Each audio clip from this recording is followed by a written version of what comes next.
ఇవ్వండి ఓయ్ విన్నారా? ఇవాళ నేను మీకు ఎగ్ బిర్యానీ రెసిపీ అయితే షేర్ చేస్తున్నానండి. దీనికోసం నేను 3 ఎగ్స్ని బాయిల్ చేసి తొక్కలు తీసేసి ఇలా కట్స్ అయితే పెట్టుకుంటున్నాను. కట్స్ పెట్టుకున్న తర్వాత ఒక కుక్కర్లోని ఆయిల్ వేసుకొని ఈ 3 ఎగ్స్ వేసుకొని ఉప్పు కారం పసుపు వేసి ఫ్రై అయితే చేసుకున్నానండి. ఇది ఈజీగా అండ్ సింపుల్గా కూడా ఉంటుంది, అలాగే ఫాస్ట్గా కూడా అయిపోతుంది. ఎప్పుడైనా ఇంట్లో కూరగాయలు లేవు లేకపోతే బద్ధకంగా ఉన్నది అన్నప్పుడు ఈ ఎగ్ బిర్యానీ చేసుకుంటే టేస్ట్ కూడా బాగుంటుంది, అలాగే మనకి పని కూడా తక్కువగా ఉంటుందండి. సో మీరు కూడా ఒకసారి ట్రై చేయండి, ఎలా ఉందో నాకు కామెంట్ అయితే చేసి చెప్పండి. ఎగ్స్ బాగా ఫ్రై అయిపోయిన తర్వాత వేరే ప్లేట్లో తీసి పెట్టుకొని మళ్ళీ ఆ కుక్కర్లోని మరి కొంచెం ఆయిల్ వేసుకొని గరం మసాలాలన్నీ వేసి అవి బాగా ఫ్రై అయిన తర్వాత ఆనియన్స్ కట్ చేసి వేసుకోవాలి.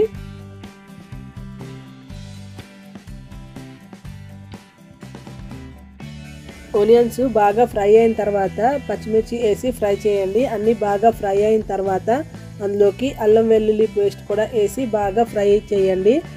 ఈ బిర్యానీ మనం ట్రావెల్ చేసినప్పుడు కూడా చేసి పట్టుకొని వెళ్తే టేస్ట్ అయితే బాగుంటుంది, చల్లారినా కూడా టేస్ట్ చాలా బాగుంటుందండి. సింపుల్ అండ్ ఈజీగా అయిపోతుంది కాబట్టి బేగా చేసుకొని మనం ట్రావెల్ చేసుకున్నప్పుడు పట్టుకొని వెళ్ళొచ్చు.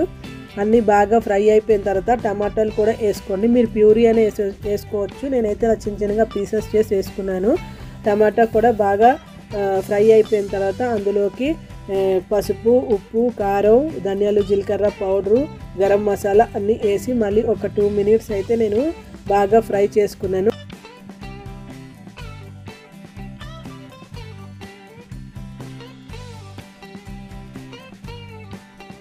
మసాలాలు బాగా ఫ్రై అయిన తర్వాత ఒక 1/2 కప్పు పెరుగు బీట్ చేసుకొని వేసుకున్నానండి. బిర్యానీస్లోని పెరుగు వేసుకుంటే దాని ఫ్లేవర్ చాలా బాగుంటుంది. సో 1/2 కప్ పెరిగేసి ఒక 2 మినిట్స్ ఫ్రై అయిన తర్వాత కొత్తిమీర పుదీనా కూడా వేసుకున్నాను. అవి కూడా ఒక 1 మినిట్ సాటే చేసి దాంట్లోకి లెమన్ జ్యూస్ అయితే వేసుకున్నానండి. లెమన్ జ్యూస్ కూడా మంచి ఫ్లేవర్ అయితే మనకి ఇస్తుంది.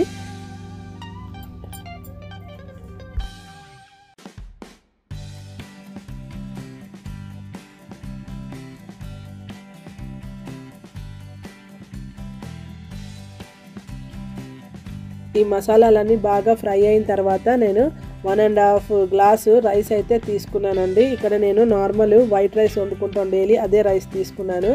బాస్మతి రైస్ అయితే తీసుకోలేదు, కడిగి రెడీ పెట్టుకున్నాను. డైలీ నేను చేసినప్పుడు అయితే నేను ఈ వైట్ రైస్ వండుకున్న రైస్తోనే చేస్తాను. కౌ బ్రాండ్ వాడతాం మేము, ఆ రైస్తోనే చేస్తాను, బాస్మతి అయితే చేయను. ఇప్పుడు దీంట్లోకి 1.5 గ్లాసు రైస్కి 3 గ్లాసు వాటర్ వేసి కుక్కర్ అయితే 3 విజిల్స్ పెట్టానండి. టేస్ట్ చాలా బాగా వచ్చింది. వాటర్ వేసి ఒకసారి మీరు సాల్ట్ అయితే టేస్ట్ చేసుకోండి. తర్వాత ఇక్కడ మనం ఫ్రై చేసిన ఎగ్స్ ఉంటాయి కదా, అవి కూడా ఇందులో వేసేసుకొని 3 విజిల్స్ పెట్టుకుంటే రైస్ చక్కగా వస్తుంది. ఒక్కసారి మీరు ట్రై చేయండి. అలాగే నా ఛానల్కి వెళ్ళి నావి ఇంకా చాలా వీడియోస్ ఉన్నాయి, అవి కూడా చూసి లైక్ చేసి కామెంట్ అయితే చేయండి. సింపుల్గా ఈజీగా చేసిన అన్ని రెసిపీస్, స్నాక్స్, బిస్కెట్స్ అన్ని పిల్లలకి ఇష్టమైనవన్నీ కూడా చేశాను. సూప్స్ అన్నీ కూడా నా ఛానల్లో అయితే ఉంటాయండి.